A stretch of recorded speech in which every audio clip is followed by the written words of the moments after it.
আসসালামু আলাইকুম।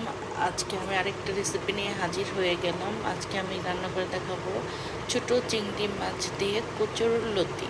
তার সাথে আমাদের প্রথমে কড়াইতে একটু ডেক্সিতে তেল দিয়ে দিতে হবে। তার মধ্যে আমরা পেঁয়াজ দিয়ে দিব, তার সাথে কিছুটা টমেটো দিয়ে দিব।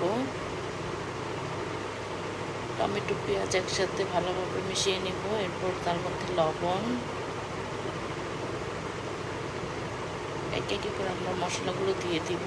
লবণ, হলুদের গুঁড়া, মরিচের গুঁড়া, ধনিয়ার গুঁড়া,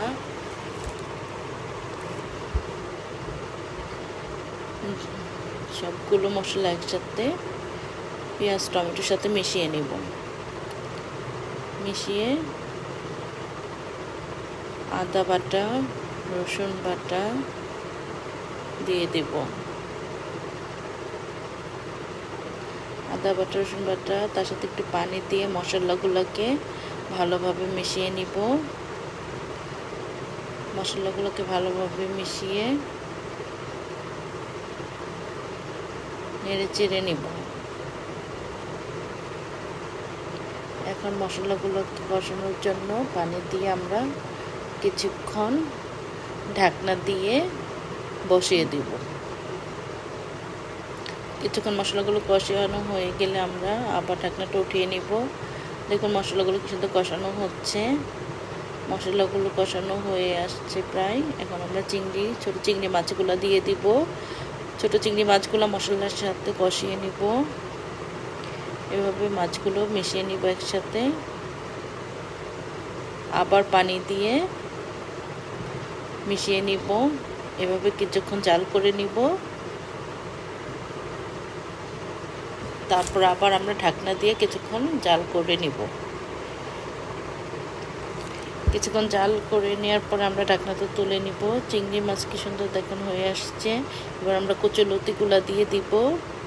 কচু লতি দিয়ে সবগুলা একসাথে মিশিয়ে নিব। কচু লতি, ছোটো চিংড়ি মাছ মশলাগুলো একসাথে মিশিয়ে এরকম নেড়ে চেড়ে নিব। ভালোভাবে মিশিয়ে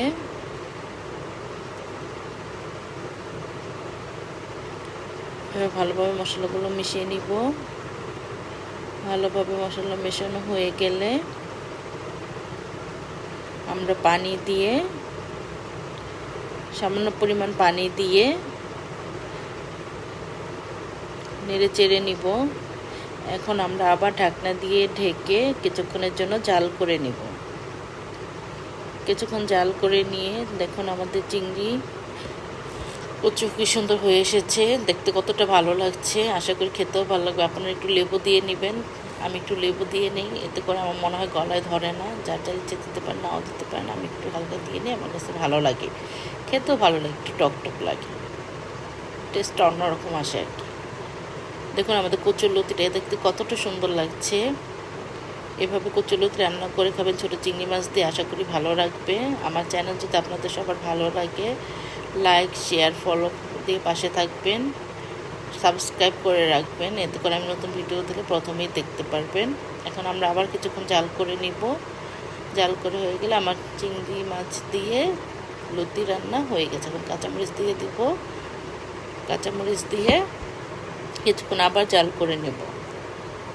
জাল করা হয়ে গেলে দেখুন আমাদের চিংড়ি লতি হয়ে গেছে। দেখতে কতটা সুন্দর লাগছে। আশা করি খেতে অনেকটা ভালো লাগবে। এভাবে করে খাবেন।